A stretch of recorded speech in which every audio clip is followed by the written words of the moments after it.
आप देख रहे हैं हमारा खास प्रोग्राम विश्लेषण। आपके साथ हूं मैं दीप बाफिला। 24 की पिच पर भाजपा को टक्कर देने के लिए विपक्षी मोर्चे पर बड़ी घेराबंदी की तैयारी हो रही है, क्योंकि सियासी गलियारों में चर्चा है कि आने वाले वक्त में विपक्ष की इतनी मजबूत तस्वीर आने वाली है जो ना 2024 में आई और ना 2019 में। वहीं सब के बीच यूपी की कानून व्यवस्था को लेकर फिर एक बार सपा और भाजपा आमने सामने हैं, क्योंकि गैंगस्टर जीवा की हत्या को लेकर जो सवाल अखिलेश ने उठाए थे वो भाजपा को बुरी तरीके से चुभ गए हैं। वही बात होगी मुंबई के उस महापाप की जिसने पूरे देश को हिला दिया है, क्योंकि ऐसी हैवानियत ना आपने सुनी होगी और ना इससे पहले कभी देखी होगी। तो कहीं मत जाइए, बने रहिए हमारे साथ, क्योंकि अब होगा विश्लेषण।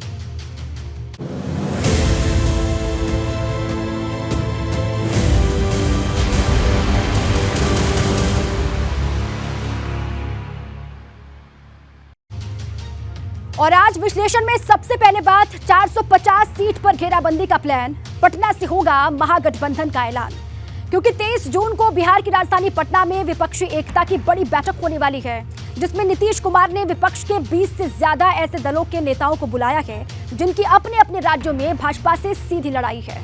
विपक्ष की कोशिश 450 लोकसभा सीट पर एक मजबूत चक्रव्यूह बनाने की है, और यही वजह है कि इस बैठक से पहले राजनीति गर्मा गई है, क्योंकि विपक्ष अपनी ताकत दिखाने में लगा है तो भाजपा इस पर जमकर निशाना साध रही है।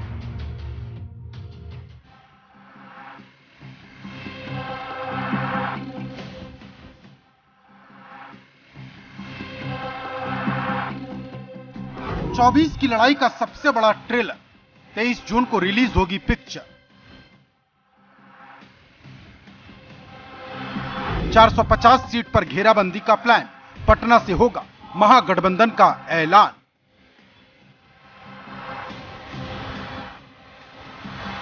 एक मंच पर होंगे अखिलेश राहुल, बिहार से बजेगा 24 का बिगुल।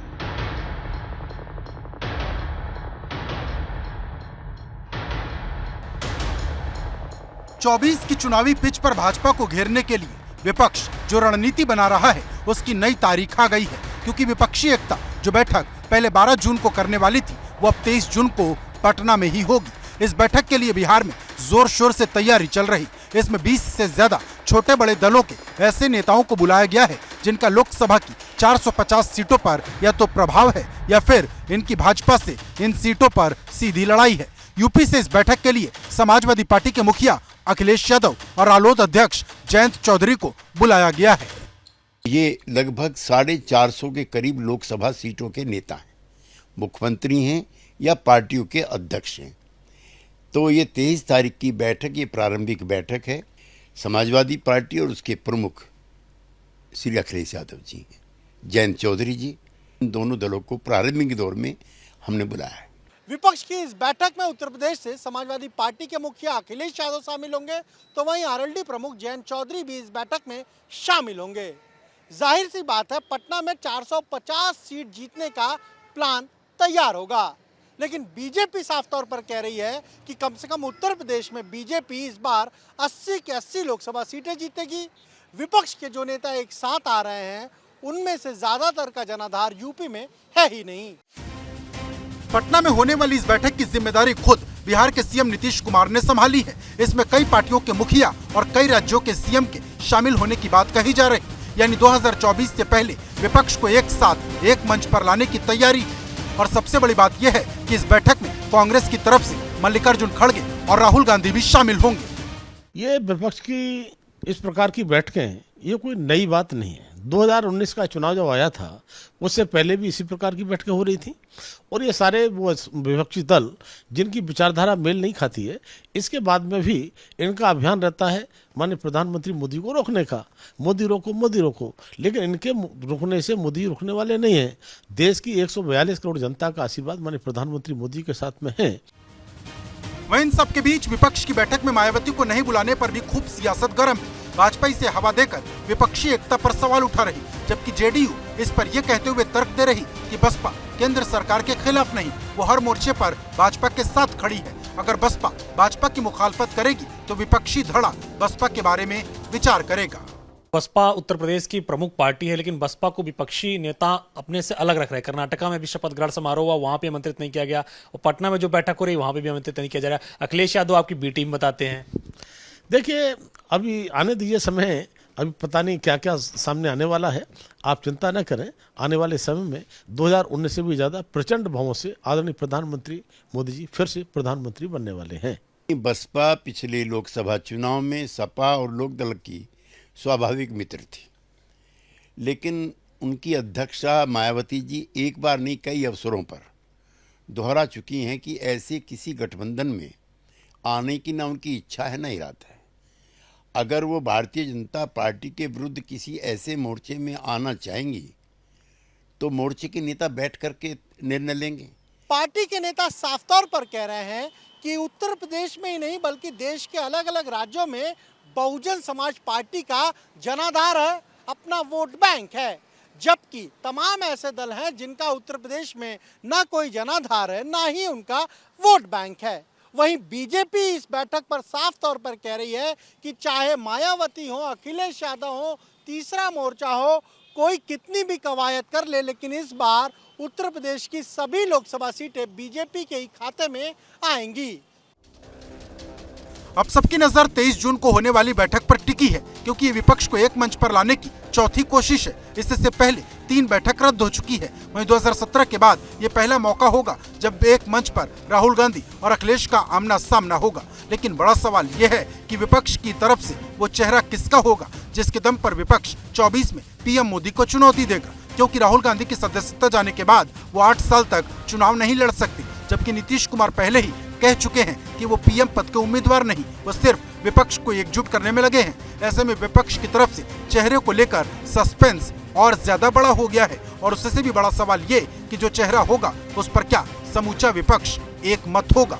लखनऊ से अनुभव शुक्ला के साथ ब्यूरो रिपोर्ट, एबीपी गंगा।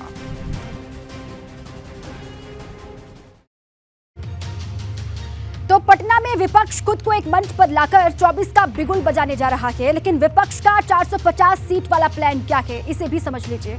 सबसे पहले कांग्रेस किन सीटों पर भाजपा को टक्कर देगी वो बताते हैं, क्योंकि विपक्ष का सबसे बड़ा खिलाड़ी तो वही है।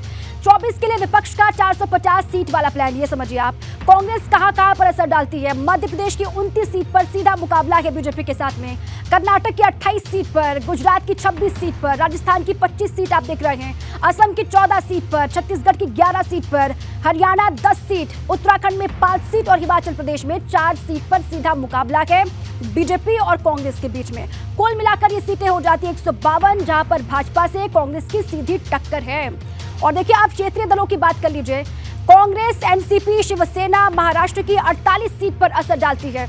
इसके अलावा समाजवादी पार्टी उत्तर प्रदेश की 80 सीट पर मजबूत पकड़ रखती है, और टीएमसी पश्चिम बंगाल की 42 सीट पर पकड़ रखती है। जेडीयू, आरजेडी बिहार की 40 सीट पर असर डालती है, वहां पर मजबूत पकड़ है। डीएमके तमिलनाडु की 39 सीट पर असर डालती है। इसके अलावा आम आदमी पार्टी दिल्ली और पंजाब की 17 सीट पर पकड़ रखती है। बीआरएस तेलंगाना की 17 सीट पर असर डालती है, ये आप देख रहे हैं। जेएमएम झारखंड की 14 सीट पर असर डालती है। और इसके अलावा देखिए, टोटल 297 सीटों पर क्षेत्रीय दलों की भाजपा से टक्कर है। और अगर आप जोड़ देते हैं, यानी क्षेत्रीय दल 297 सीट पर टक्कर देगा और कांग्रेस 152 पर, जो कि कुल मिलाकर हो जाता है 449 सीटें, जहां पर क्षेत्रीय दल और कांग्रेस मिलकर के भाजपा के साथ सीधे मुकाबले में दिखाई दे रहे हैं, और वहां पर टक्कर बीजेपी को सीधा मिल रहा है कांग्रेस से और क्षेत्रीय दलों से। ये टोटल आंकड़ा 449 का आपके सामने है। अब आइए आगे बढ़ें।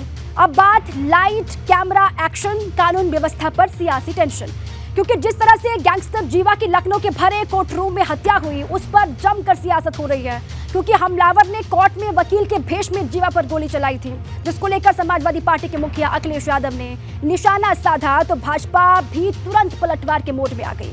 अब एक तरफ भाजपा है, दूसरी ओर सपा, और इनके बीच में कानून व्यवस्था को लेकर बहुत सारे सवाल हैं, और हर सवाल बहुत गंभीर हो गया है।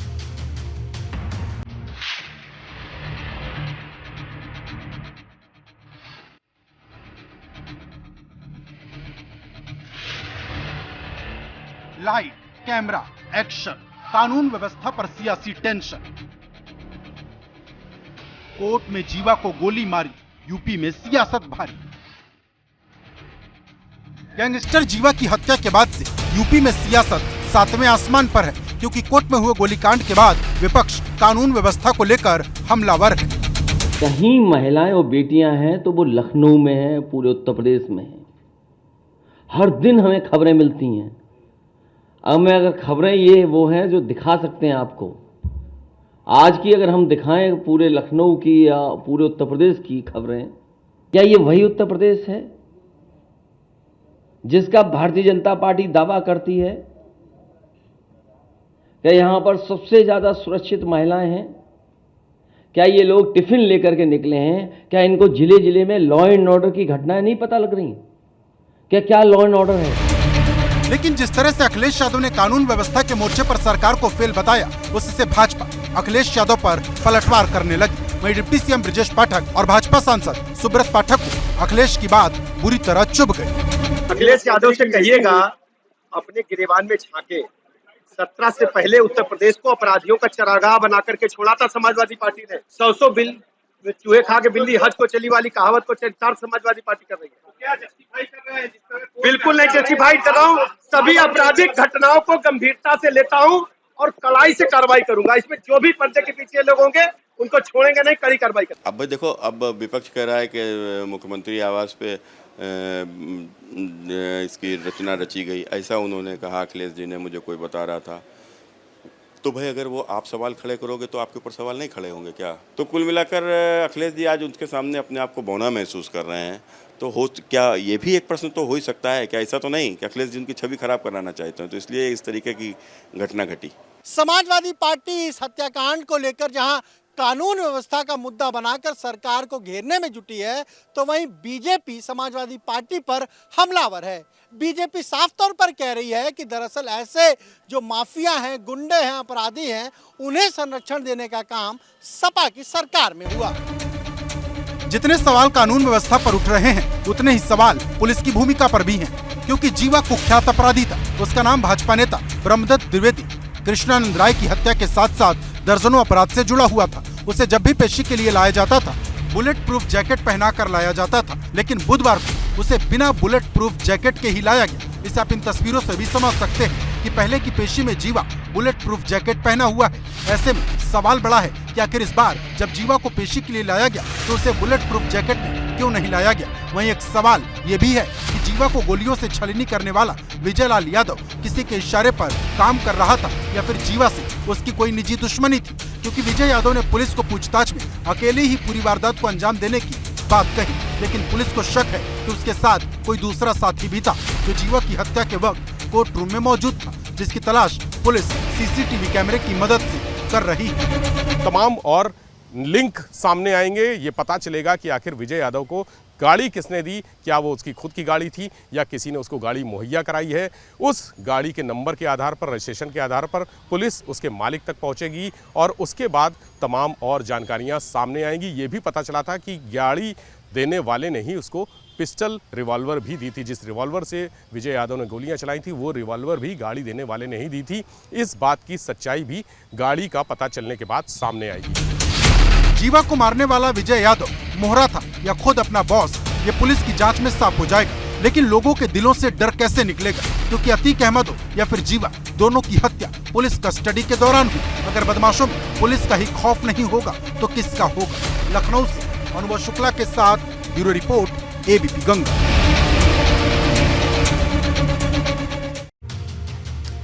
और अब बात पहले कुकर में उबाला फिर मिक्सी में पीसा 35 टुकड़ों की मोहब्बत का पंचनामा।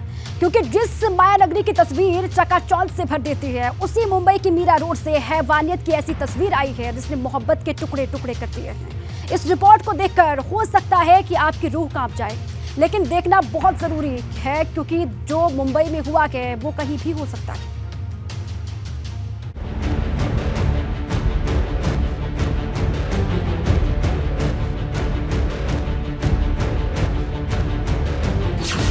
पहले कुकर में उबाला फिर मिक्सी में पीसा 35 टुकड़ों की मोहब्बत का पंचनामा। हैवानियत की सारी हद पार, माया नगरी में मोहब्बत तार तार। हैवानियत की इंतहा क्या हो सकती है? इसकी सबसे डरावनी तस्वीर उस माया नगरी से आई है जिसे देख शैतान की भी रूह कांप जाएगी। क्योंकि आपने बड़े बड़े शैतान देखे होंगे, बड़े बड़े क्रिमिनल माइंड देखे होंगे, लेकिन मुंबई के इस महापापी ने जो किया है वो ना आपने कभी देखा होगा न कभी सुना होगा।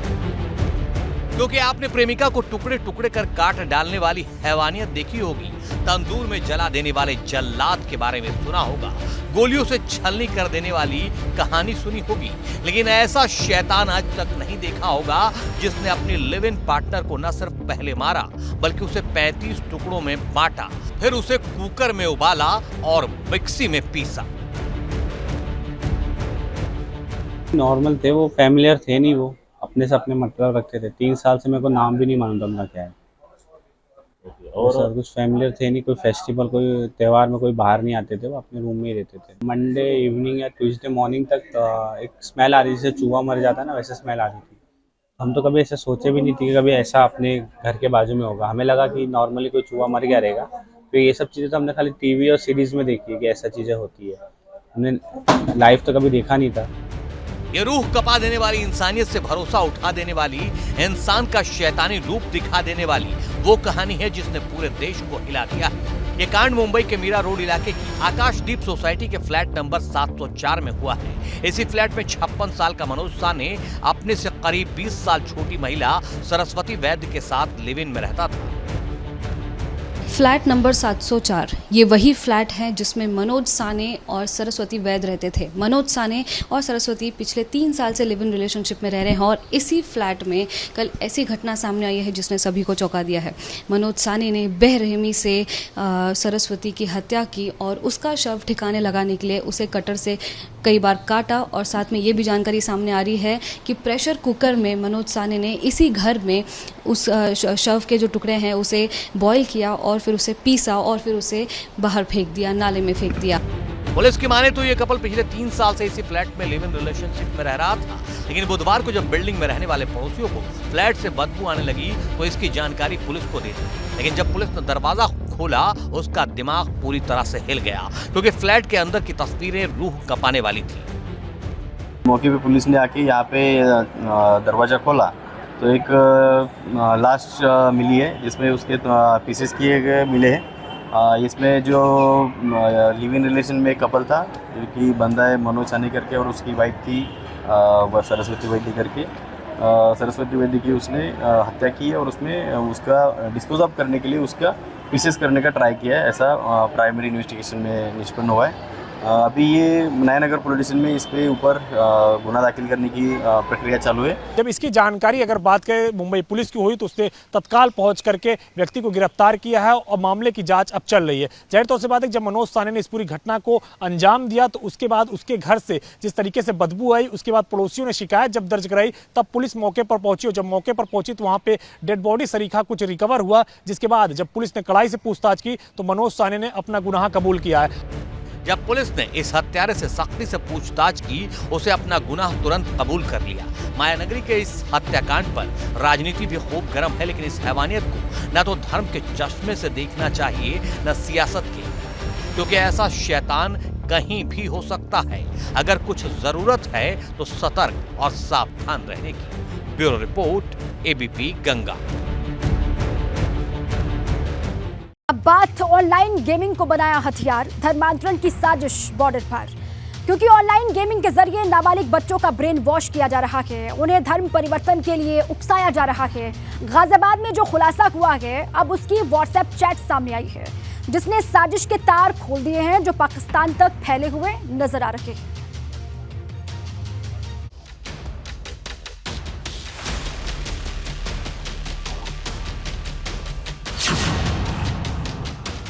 ऑनलाइन गेमिंग को बनाया हथियार, धर्मांतरण से जुड़े साजिश के तार।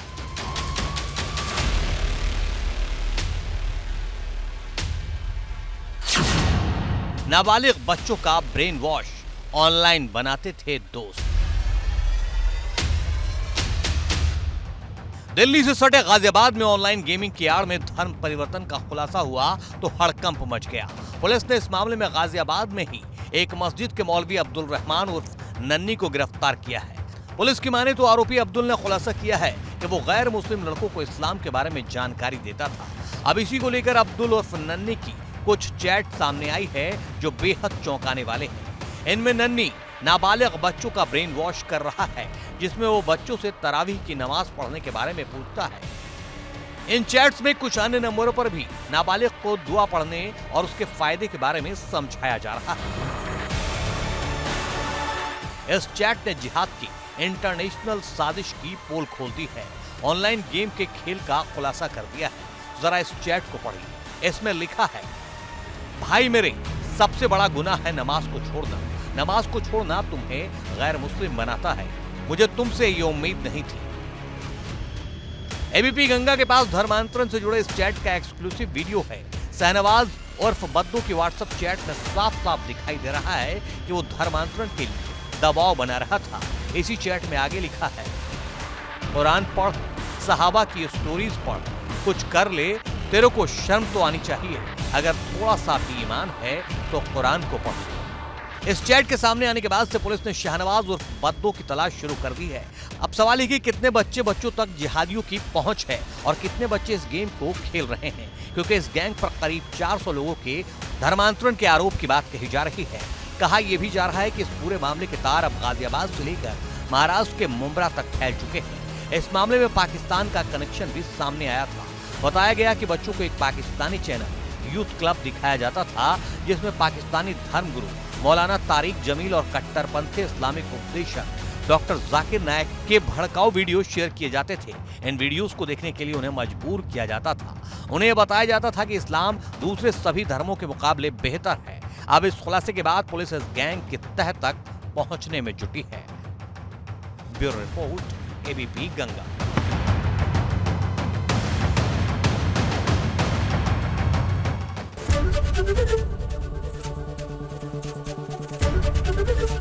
एबीपी गंगा, खबर आपकी, जुबान आपकी।